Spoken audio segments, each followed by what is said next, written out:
Hallelujah, thank you lord. Hallelujah. अज आप परमेश्वर के वचन के बारे गल करांगे कि प्रार्थना का पाठ है, आराधना का पाठ है और वचन का पाठ है कि जो भी अपनी कोई चर्च च आवे, घरे आवे, कोई भी आवे, आप इंट्रोडक्शन करवाने देना भी ये कौन है। मैं अज वचन ही है कि वचन है कौन है। अज भाजी जो पूछते थे कि अज वचन का विषय की है, मैं क्या वचन की है, कहते ही तो मैं पूछना वचन की है। मैं क्या वचन का विषय ये है कि वचन की है कि जिवें पतरस जो गया तो प्रभु यीशु मसीह ने पूछा कि लोग मेरे बारे की कहते। ये अज का वचन जेडे नहीं प्रभु च उन्होंने भी आ, जेडे है उन्होंने भी आ, जेडे थोड़ा बहुता जानते वो भी है। जो यीशु मसीह ने कहा भी लोग मेरे बारे की कहते हैं, कहता कोई तेन भविष्यवक्ता कहता आ, कोई तेन पुत्र कहता आ, कोई कुछ कहता आ, कोई कुछ कहता आ। मैं कहना कि ना तो तू कला परमेश्वर, ना तू कला पुत्र, कहता तू परमेश्वर दा पुत्र है। तो कहना जेकर तेरे उत्ते मैं इस तरीके ना प्रगट होया वा कि मैं परमेश्वर दा पुत्र हाँ, तो कहना फिर मेरे नाल तेरे वादे पूरे होणगे कि तू चट्टान होवेगा, अधलोक दे फाटक कहता तेरे ते प्रबल नहीं होणगे। ये किहनूं वादे मिले आ? जिहड़ा वचन की पहचान च है। हुणे आपां जिहड़ा वचन का गीत भी बोलिया कि वचन दिंदा है दलेरियां, वचन उठाउंदा है। ये सारे वचन किहदे लई आ? ये सारियां प्रतिज्ञावां, सारियां घोषणावां, बाइबल दे जिन्ने वादे आ किहदे लई आ? जिहड़ा वचन की पहचान च है, जिहड़ा वचन नूं जानदा है। इस करके की आ आप इस वचन के द्वारा अज इस वही कोशिश करनी है मनन करके कि वचन आखिरकार है की। ठीक है, और आप इस वचन को खोलांगे एक मत्ती की किताब 1:21 कि आप वचन बारे गल करन जा रहे हैं। हर एक चीज का जिहड़ा करैक्टर है ना वो नाम च हुंदा है। नाम का मतलब ही की है वा? नाम का मतलब ही की है? न्योमा, हिब्रू भाषा च। ते न्योमा का मतलब है वा कि करैक्टर, पहचान। किसी आप किसी चीज का नाम रखते हैं तो ओदे काम के अनुसार उसका नाम रखते हैं। इवें ही उन्हें जो यीशु मसीह धरती के उत्ते पैदा होने वाला और दूत ने की क्या सी आप पढ़ांगे मत्ती 1:21 हिंदी च मैं पढ़दा। हाँ जी। और आप उसका नाम यीशु रखेंगे क्योंकि वह अपने लोगों को उनके पापों से मुक्त करेगा। आगे बढ़े। ये सब इसलिए हुआ कि नबी के मुख से प्रभु ने जो कहा था वो पूरा हो जाए। देखो एक कुंवारी गर्भवती होगी और पुत्र को जन्म देगी और उसका नाम इमैनुएल रखा जाएगा। इसका अर्थ है परमेश्वर हमारे साथ है। हालेलुया। की है नाम का अर्थ कि परमेश्वर साडे नाल है। यानी कि वचन का जेड़ा नाम रखा गया वा कि परमेश्वर इहदे नाल हैगा है। ते जिहदे नाल वचन है इहदा मतलब परमेश्वर की आ ओहदे नाल है। इस करके उन्हें कहा कि जेड़ा पैदा होने लगा वा इहदे नाम का मतलब हैगा कि परमेश्वर इहदे नाल है। कि हर किसी दे नाम दे विच की आ ओहदा करैक्टर हुंदा है।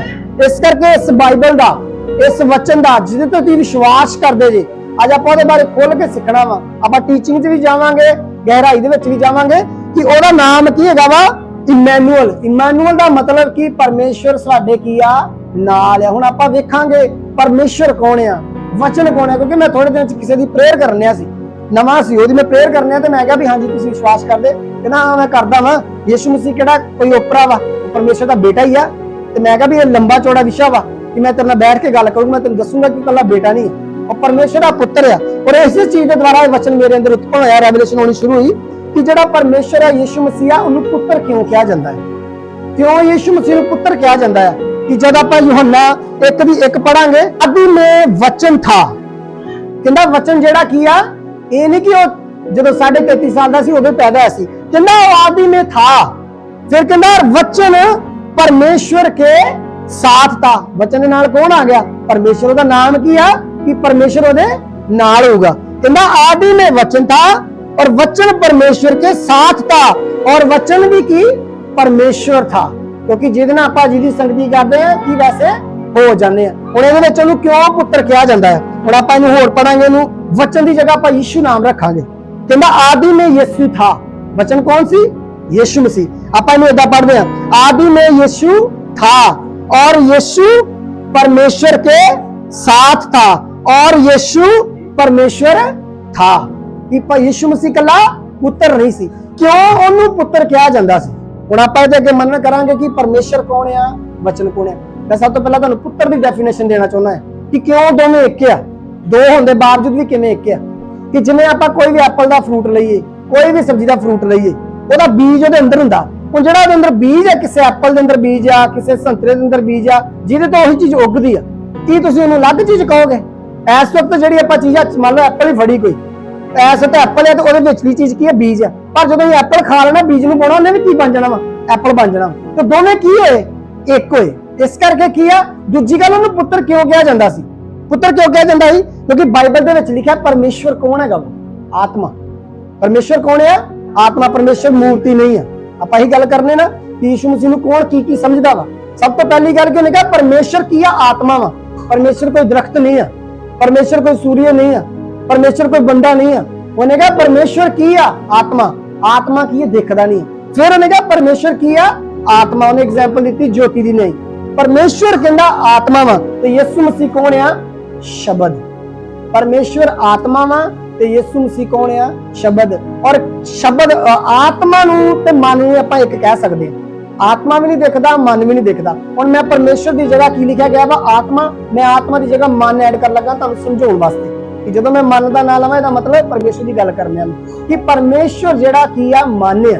ਤੇ ਯਿਸੂ ਮਸੀਹ ਕੌਣ ਹੈ? ਸ਼ਬਦ। ਹੁਣ ਯਿਸੂ ਮਸੀਹ ਨੂੰ ਬੇਟਾ ਕਿਉਂ ਕਿਹਾ ਜਾਂਦਾ ਸੀ? ਕਿ ਬੇਟਾ ਆਪਾਂ ਉਹਨੂੰ ਕਹਿੰਦੇ ਆ ਜਿਹੜਾ ਕਿਸੇ ਚੀਜ਼ ਚੋਂ ਨਿਕਲਦਾ ਹੈ।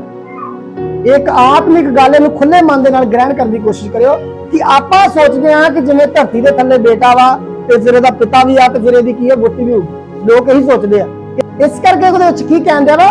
ਪੁੱਤਰ ਆਪਾਂ ਕਿਹਨੂੰ ਕਹਿੰਦੇ? ਅੱਛਾ, ਪੁੱਤਰ ਕੱਲਾ ਆਪਾਂ ਆਪਣੇ ਘਰ ਦੇ ਬੱਚਿਆਂ ਲਈ ਵਰਡ ਯੂਜ਼ ਕਰਦੇ ਆ, ਆਪਾਂ ਕੰਮ 'ਚ ਨਹੀਂ ਯੂਜ਼ ਕਰਦੇ। ਕਿਉਂ ਕਹਿੰਦੇ ਆ? ਇਸ ਕੰਮ ਦਾ ਕੀ ਆ? ਪਿਓ ਆ, ਕਿ ਇਹਨੇ ਤੋਂ ਸਿੱਖਿਆ ਵਾ।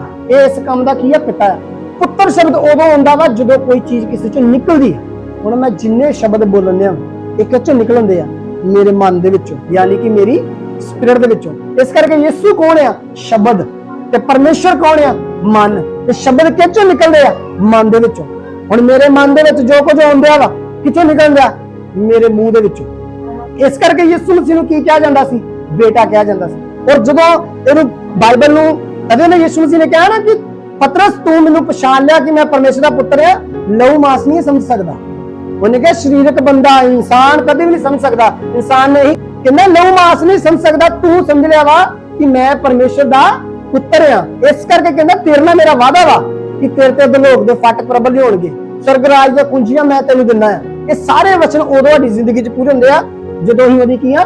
ਪਹਿਚਾਨ 'ਚ ਵੱਧ ਜਾਂਦੇ। ਇਸ ਕਰਕੇ ਉਹਨੇ ਕਿਹਾ ਕਿ ਪਰਮੇਸ਼ਰ ਮਨ ਆ ਤੇ ਯਿਸੂ ਮਸੀਹ ਕੀ ਆ? ਸ਼ਬਦ। ਹੁਣ ਆਪਾਂ ਜਦੋਂ ਕਿਸੇ ਦੇ ਨਾਲ ਬੈਠੀਏ ਕਿਵੇਂ ਪਛਾਣਾਂਗੇ ਉਹਦੇ ਅੰਦਰ ਕੀ ਆ, ਉਹਦੇ ਮਨ 'ਚ ਕੀ ਆ? ਆਪਾਂ ਤਾਂ ਜਾਣੀ ਜਾਣ ਹੈਗੇ ਨਹੀਂ। ਪਰਮੇਸ਼ਰ ਦਾ ਆਤਮਾ ਹੈਗਾ, ਕਿਉਂ? ਉਹਨੇ ਉਹਦੇ ਸਰੂਪ ਤੇ ਤੁਸੀਂ ਬਣਾਏ ਗਏ ਜੀ। ਬਾਈਬਲ 'ਚ ਲਿਖਿਆ ਕਿ ਤੁਹਾਡੇ ਅੰਦਰ ਪਰਮੇਸ਼ਰ ਦਾ ਆਤਮਾ ਹੈ। ਯਾਨੀ ਕਿ ਇੱਕ ਮੋਬਾਈਲ ਦੇ ਵਿੱਚ ਜਿਵੇਂ ਕਿਸੇ ਦੇ ਸਿਮ ਹੁੰਦੀ ਆ, ਜੇਕਰ ਮੈਂ ਭਾਈ ਆਪਣੀ ਸਿਮ ਭਾਈ ਦੇ ਫੋਨ 'ਚ ਪਾਈ ਆ ਤੇ ਜਿਹਨੂੰ ਮਰਜ਼ੀ ਕਾਲ ਕਰਨ, ਮੈਮਰੀ ਕਾਰਡ 'ਚ ਜੋ ਮਰਜ਼ੀ ਡਾਊਨਲੋਡ ਕਰਨ, ਮੈਮਰੀ ਕਾਰਡ ਔਰ ਸਿਮ ਮੈਂ ਆਪਣੇ ਫੋਨ 'ਚ ਪਾਰਾਂ, ਸਾਰਾ ਕੁਝ ਸ਼ੋ ਹੋ ਜਾਣਾ। ਇਸੇ ਤਰੀਕੇ ਤੁਸੀਂ ਇੱਕ ਫੋਨ ਦੇ ਨਹੀਂ ਜੇ, ਪਰਮੇਸ਼ਰ ਦਾ ਆਤਮਾ ਤੁਹਾਡੇ ਸਾਰਿਆਂ ਦੇ ਅੰਦਰ ਆ। ਔਰ ਜਿੱਦਣ ਇਹ ਆਤਮਾ ਲਿਖਿਆ ਜਿੱਥੋਂ ਆਈ ਉੱਥੇ ਵਾਪਸ ਜਾਣੀ ਆ। ਇਹ ਸਾਰਾ ਡਾਟਾ ਸ਼ੋ ਹੋ ਜਾਣਾ ਥੱਲੇ ਕੀ ਕਰਕੇ ਆਈ ਹੈ। ਇਸੇ ਤਰੀਕੇ ਦੇ ਨਾਲ ਉਹ ਕੀ ਕਹਿੰਦੇ ਵਾ ਕਿ ਪਰਮੇਸ਼ਰ ਮਨ ਆ, ਯਿਸੂ ਮਸੀਹ ਸ਼ਬਦ ਆ। ਔਰ ਜੋ ਸਾਡੇ ਮਨ 'ਚ ਹੁੰਦਾ ਵਾ ਉਹ ਮੇਰੇ ਸ਼ਬਦ ਬਿਆਨ ਕਰਦੇ ਆ। ਜੋ ਤੁਹਾਡੇ ਮਨ 'ਚ ਹੁੰਦਾ ਵਾ ਕਿੱਥੋਂ ਬਿਆਨ ਹੁੰਦਾ ਵਾ? ਸ਼ਬਦਾਂ ਦੇ ਦੁਆਰਾ। ਉਹਨੇ ਕਹਾਵਤਾਂ ਦੀ ਕਿਤਾਬ 'ਚ ਵੀ ਲਿਖਿਆ ਕਿ ਮੂਰਖ ਜੇਕਰ ਚੁੱਪ ਕਰਕੇ ਬੈਠਾ ਲਵੇ ਤਾਂ ਲੋਕ ਉਹਨੂੰ ਬੁੱਧੀਮਾਨ ਸਮਝਦੇ ਆ। ਤੇ ਮੂਰਖ ਦੀ ਮੂਰਖਤਾ ਪ੍ਰਗਟ ਕਿੱਥੋਂ ਹੁੰਦੀ ਆ? ਉਹਦੇ ਸ਼ਬਦ ਤੋਂ। ਯਿਸੂ ਮਸੀਹ ਨੇ ਕੀ ਕਿਹਾ ਕਿ ਜੋ ਮਨੁੱਖ ਦੇ ਅੰਦਰ ਆ ਉਹ ਕੀ ਕਰੂਗਾ? ਬਾਹਰ ਆਊਗਾ। ਹੁਣ ਜੋ ਪਰਮੇਸ਼ਰ ਦੇ ਅੰਦਰ ਆ ਉਹ ਕਿੱਥੋਂ ਦੀ ਬਾਹਰ ਆਊਗਾ? ਯਿਸੂ ਮਸੀਹ ਤਾਂ ਨਹੀਂ। ਯਿਸੂ ਮਸੀਹ ਕੀ ਆ? ਪਰਮੇਸ਼ਰ ਦਾ ਵਰਡ ਆ। ਇਸ ਲਈ ਯਿਸੂ ਮਸੀਹ ਕਹਿੰਦਾ ਕਿ ਪਰਮੇਸ਼ਰ ਨੂੰ ਕਹਿੰਦਾ ਕਿਸੇ ਨੇ ਨਹੀਂ ਵੇਖਿਆ, ਕੋਈ ਨਹੀਂ ਕਹਿੰਦਾ ਪਰਮੇਸ਼ਰ ਨੂੰ ਜਾਣਦਾ, ਪਰ ਕਹਿੰਦਾ ਇਕਲੌਤਾ ਪੁੱਤਰ ਯਾਨੀ ਕਿ ਉਹਦੇ ਸ਼ਬਦ ਉਹੀ ਦੱਸ ਸਕਦੇ ਆ ਕਿ ਉਹਦੇ ਅੰਦਰ ਕੀ ਹੈਗਾ। ਜਿਵੇਂ ਮੇਰੇ ਸ਼ਬਦ ਮੈਨੂੰ ਦੱਸਦੇ ਪਏ ਆ ਕਿ ਮੇਰੇ ਅੰਦਰ ਕੀ ਆ, ਮੇਰੇ ਅੰਦਰ ਕੀ ਆ। ਤੇ ਜੋ ਮੈਂ ਬੋਲਣਾ ਇਹ ਮੇਰਾ ਨਹੀਂ ਹੈ, ਉਹਦੇ ਵਚਨ ਹੈ। ਇਸੇ ਤਰੀਕੇ ਨਾਲ ਕੀ ਕਹਿੰਦਾ ਵਾ ਕਿ ਇੱਕ ਮਨ ਦੇ ਅੰਦਰ ਕੀ ਆ ਉਹ ਕੌਣ ਬਿਆਨ ਕਰਦਾ ਆ? ਉਹ ਯਿਸੂ ਬਿਆਨ ਕਰਦਾ, ਯਾਨੀ ਕਿ ਸ਼ਬਦ ਬਿਆਨ ਕਰਦੇ ਆ। ਔਰ ਇਸੇ ਤਰੀਕੇ ਦੇ ਨਾਲ ਕੀ ਆ, ਜਿਹੜੇ ਪਰਮੇਸ਼ਰ ਪ੍ਰਭੂ ਯਿਸੂ ਮਸੀਹ ਦੇ ਵਚਨ ਆ ਉਹ ਉਹਦੇ ਆਪਣੇ ਨਹੀਂ ਆ, ਉਹ ਕਿਹਦੇ ਸੀ? ਉਹ ਪਿਤਾ ਦੇ ਸੀ। ਇਸੇ ਲਈ ਉਹ ਕੀ ਕਹਿੰਦਾ ਸੀ? ਕਹਿੰਦਾ ਜੋ ਮੈਂ ਬੋਲਦਾ ਆ ਉਹ ਮੈਂ ਆਪਣੇ ਵੱਲੋਂ ਨਹੀਂ ਬੋਲਦਾ, ਪਿਤਾ ਮੈਨੂੰ ਦੱਸਦਾ ਆ ਤੇ ਮੈਂ ਕੀ ਆ? ਉਹੀ ਬੋਲਦਾ ਆ। ਇਸ ਕਰਕੇ ਆਪਾਂ ਇੱਕ ਵਚਨ ਪੜਾਂਗੇ, ਯੋਹੰਨਾ 1:18। ਯੋਹੰਨਾ 1:18 इसे वचन देते किसी ने कभी परमेश्वर को नहीं देखा, पर अपने पुत्र ने जो स्वयं परमेश्वर है और जो पिता की ओर से है उसको प्रकट किया है। हालेलुया। कहता परमेश्वर को किसी ने कभी नहीं देखा, केवल कहता इकलौते पुत्र ने जो पिता की गोद में है, पिता के साथ है, वह परमेश्वर को प्रकट करता है। जो आप इस लाइन ਨੂੰ ਪੜ੍ਹਦੇ ਤੇ ਆਪਾਂ ਸੋਚਦੇ ਭਾਵੇਂ ਯਿਸੂ ਮਸੀਹ ਪਰਮੇਸ਼ਰ ਦੀ ਗੋਦੀ 'ਚ ਬੈਠਾ ਹੈ। ਉਹ ਵੇਖੋ ਇਹਦੇ ਨਾਲ ਪ੍ਰਕਾਸ਼ਨ ਦੇ ਦੁਆਰਾ ਗੱਲ ਕਰਨ ਦਿਆ ਕਿ ਉਹ ਆਤਮਿਕ ਗੱਲਾਂ ਕਰਨ ਦਿਆ। ਹੁਣ ਸਾਨੂੰ ਕਿੱਦਾਂ ਸਮਝਾਵੇ? ਅਸੀਂ ਉੱਤੇ ਜਾ ਕੇ ਬਾਈਬਲ ਕਹਿੰਦੀ ਕਿ ਜਦੋਂ ਅਸੀਂ ਇਸ ਸਰੀਰ ਦੇ ਵਿੱਚ ਉਠਾਏ ਜਾਣਾ, ਜਿਵੇਂ ਉਹ ਆ ਇਵੇਂ ਅਸੀਂ ਉਹਨੂੰ ਵੇਖਣਾ ਹੈ। ਅੱਜ ਰੈਵਲੇਸ਼ਨਾਂ ਦੇ ਦੁਆਰਾ, ਅੱਜ ਦੁਸ਼ਟਾਂਤਾਂ ਦੇ ਦੁਆਰਾ ਯਿਸੂ ਮਸੀਹ ਗੱਲਾਂ ਕਰਦਾ ਸੀ, ਮੇਰਾ ਰਾਜ ਇਸ ਵਰਗਾ, ਮੇਰਾ ਰਾਜ ਬੀਜ ਵਰਗਾ, ਮੇਰਾ ਰਾਜ ਅਖਮੀਰ ਵਰਗਾ। ਇਸ ਤਰੀਕੇ ਨਾਲ ਗੱਲਾਂ ਕਰਦਾ ਸੀ ਕਿ ਉਹ ਉਹਨਾਂ ਨੂੰ ਇਹਨਾਂ ਗੱਲਾਂ ਦੇ ਦੁਆਰਾ ਕੀ ਸੀ, ਚਿੰਨ੍ਹ ਦਿੰਦਾ ਸੀ, ਗੱਲ ਕਰਦਾ ਸੀ। ਅੱਜ ਇਸੇ ਤਰੀਕੇ ਦੇ ਨਾਲ ਉਹ ਕੀ ਕਹਿੰਦਾ ਵਾ? ਕਹਿੰਦਾ ਮੇਰਾ ਜਿਹੜਾ ਸ਼ਬਦ ਆ ਉਹ ਮੇਰਾ ਬੇਟਾ ਆ। ਕਹਿੰਦਾ ਜਿਵੇਂ ਤੁਹਾਡੇ ਮਨ ਦੀਆਂ ਗੱਲਾਂ ਤੁਹਾਡੇ ਸ਼ਬਦਾਂ ਦੇ ਦੁਆਰਾ ਪ੍ਰਗਟ ਹੁੰਦੀਆਂ, ਜੋ ਤੁਹਾਡੇ ਅੰਦਰ ਬਾਹਰ ਹੁੰਦਾ, ਉਵੇਂ ਜੋ ਮੇਰੇ ਅੰਦਰ ਆ ਉਹ ਮੇਰਾ ਬੇਟਾ ਦੱਸੂਗਾ। ਇਸ ਲਈ ਯਿਸੂ ਮਸੀਹ ਕੀ ਆ? ਯਿਸੂ ਮਸੀਹ ਤੋਂ ਬਿਨਾ ਕੋਈ ਪਰਮੇਸ਼ਵਰ ਦੇ ਤੱਕ ਪਹੁੰਚ ਨਹੀਂ ਸਕਦਾ। ਇਸ ਲਈ ਉਹਨੇ ਬੋਲਿਆ ਨਾ ਕਿ ਇੱਕੋ ਹੀ ਰਾਹ ਆ। ਕਹਿੰਦਾ ਜੋ ਆਕਾਸ਼ और ਧਰਤੀ ਦੇ ਇੱਕੋ ਨਾਮ ਦਿੱਤਾ ਗਿਆ ਤੇ ਇੱਕੋ ਹੀ ਰਾਹ ਆ ਤੇ ਇੱਕੋ ਹੀ ਸੱਚਾਈ ਤੇ ਇੱਕੋ ਜੀਵਨ ਆ ਜਿਹਦੇ ਦੁਆਰਾ ਮਨੁੱਖ ਨੇ ਕੀ ਆ? ਬਚਾਏ ਜਾਣਾ ਬਿਨਾਂ ਯਿਸੂ ਮਸੀਹ ਤੋਂ। ਕਹਿੰਦਾ ਮੇਰੇ ਵਸੀਲੇ ਤੋਂ ਬਿਨਾ ਕੋਈ ਬਾਪ ਨੂੰ ਜਾ ਨਹੀਂ ਸਕਦਾ, ਕੋਈ ਬਾਪ ਨੂੰ ਕੀ ਆ? ਜਾਣ ਨਹੀਂ ਸਕਦਾ। ਕਿ ਇਹੀ ਸਮਝਾਉਣ ਦੀ ਕੋਸ਼ਿਸ਼ ਕਰਨੇ ਆ ਕਿ ਦੋ ਹੀ ਗੱਲਾਂ ਵਾ, ਮਨ ਤੁਹਾਡਾ ਸ਼ਬਦ, ਪਰਮੇਸ਼ਵਰ ਔਰ ਯਿਸੂ। ਕਿ ਇਹ ਦੋਵਾਂ ਦੇ ਜਾਣਾ ਤੁਸੀਂ ਕੀ ਆ? ਉਹਨੂੰ ਸਮਝ ਸਕਦੇ ਕਿ ਜਿਹੜਾ ਪਰਮੇਸ਼ਵਰ ਆ ਉਹਨੂੰ ਕਿਉਂ ਪੁੱਤਰ ਕਿਹਾ ਜਾਂਦਾ ਆ। ਕਿਉਂਕਿ ਬਹੁਤ ਸਾਰੇ ਲੋਕ ਆ ਇਸ ਚੀਜ਼ ਨੂੰ ਸਮਝ ਨਹੀਂ ਪਾਉਂਦੇ। ਇਸ ਕਰਕੇ ਕੀ ਆ? ਹਰ ਇੱਕ ਚੀਜ਼ ਨੂੰ ਬਾਈਬਲ 'ਚ ਲਿਖਿਆ ਵਿਸ਼ਵਾਸ ਆਉਂਦਾ ਕਿੱਥੋਂ ਆ?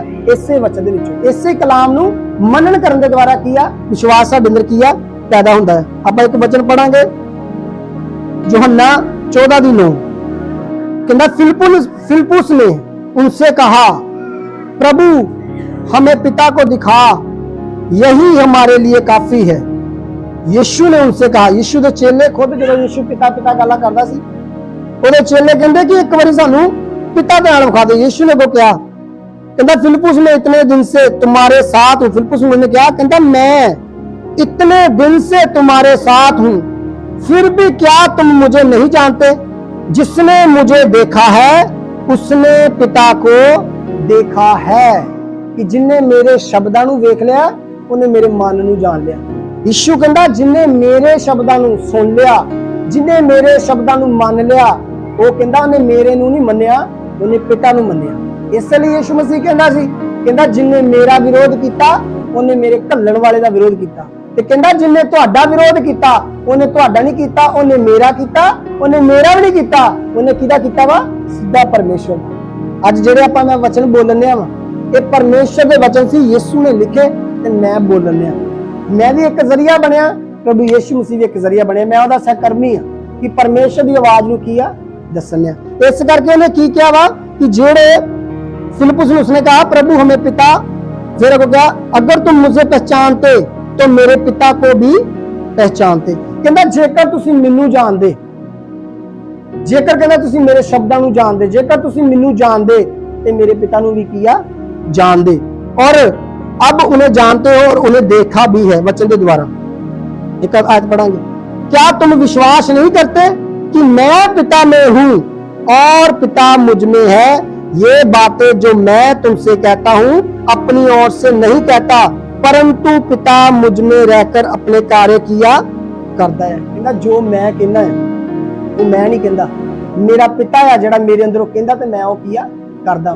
इस करके की है बाइबल च उन्हें लिखा, कहता यही संगति जिहड़ी मेरी ते मेरे पिता दे नाल है, इसे सहभागिता च कहता मैं की है तुहानू बुलाया वा। और हर गल मैच करदी है कि परमेश्वर कौन है। परमेश्वर कभी मरदा नहीं, परमेश्वर कभी नहीं मरदा। ते यीशु मसीह ओदे विचों निकलिया, यीशु मसीह कभी नहीं मरिया। परमेश्वर कभी बीमार नहीं हुंदा, परमेश्वर दा सुभाव चंगा करन वाला। यीशु कभी बीमार नहीं, ओदे चंगा करन वाला सुभाव, इसलिए वो किया चंगा कर। वह अदृश्य यहोवा के प्रतिरूप और सारी सृष्टि में सर्वश्रेष्ठ है। कहंदा ओ यहोवा दा प्रतिरूप है, यानी कि ओदे मन नूं बयान करन दा सेम है। कहंदा सारी सृष्टि में सर्वश्रेष्ठ है, उन्हीं के द्वारा सब कुछ चाहे, वह स्वर्ग का है या पृथ्वी का, दिखने वाला या ना दिखने वाला, चाहे सिंहासन या राज्य प्रधानता या शक्ति, सब कुछ उन्हीं के द्वारा और उन्हीं के लिए बना है। वह सृष्टि से पहले थे और उन्हीं के द्वारा सब कुछ संभाला जाता है। वह देह अर्थात चर्च के सिर है। वही शुरुआत और मरे हुओं में से जी उठने वालों में पहलौठे हैं, ताकि हर बात में सर्वश्रेष्ठ हो। इसलिए स्वर्गीय पिता को यही पसंद आया कि सारी भरपूरी यीशु में निवास करे, और चाहे पृथ्वी की चाहे स्वर्ग की, उन्होंने सबका मेल यीशु के क्रूस पर बहे खून के द्वारा स्वयं से करा दिया। सारा कुछ कहता की है यीशु मसीह। कि आप जबूर 33 च पढ़ते, लोग कहते हैं कि कुआरी किदा गर्भवती, लोग सवाल करते हैं। खुद उन्हें भी सवाल चुके बार बनाया। मरियम खुद सोचती कि धरती ते विधि नहीं आ पुत्र होने दी, कि परमेश्वर इस तरीक में दोबारा दोहराउण दिया कि किवें परमेश्वर ने आदि च परमेश्वर ने आकाश धरती बनाई, उन्हें परमेश्वर ने लिखा दरख्त बनाए, परमेश्वर ने लिखा मच्छियां बनाईया, कि आप इन्हां नूं किवें बना सकदे हां। साडे लई ते प्रैक्टिकली प्रोसैस है। जिवें उन्हें दरख्त बनाया, जिवें उन्हें मच्छियां बनाईया, जिवें उन्हें सूर्य बनाया, उसे तरीके दे नाल इह वर्ड आया सी मरियम दे कोल कि पुराने नमे दी भविष्यवाणी की कुआरी गर्भवती होएगी, और यह भविष्यवाणी सी कि तू एक पुत्र नूं जन्म देगी जिहड़ा दे पापां तों की है उद्धार करूगा। ਉਹ ਕਿਵੇਂ गर्भवती? इन्हां वर्डां दे नाल। ਇਹ वर्ड सी कि तेरे अंदर एक बेटा पैदा होगा।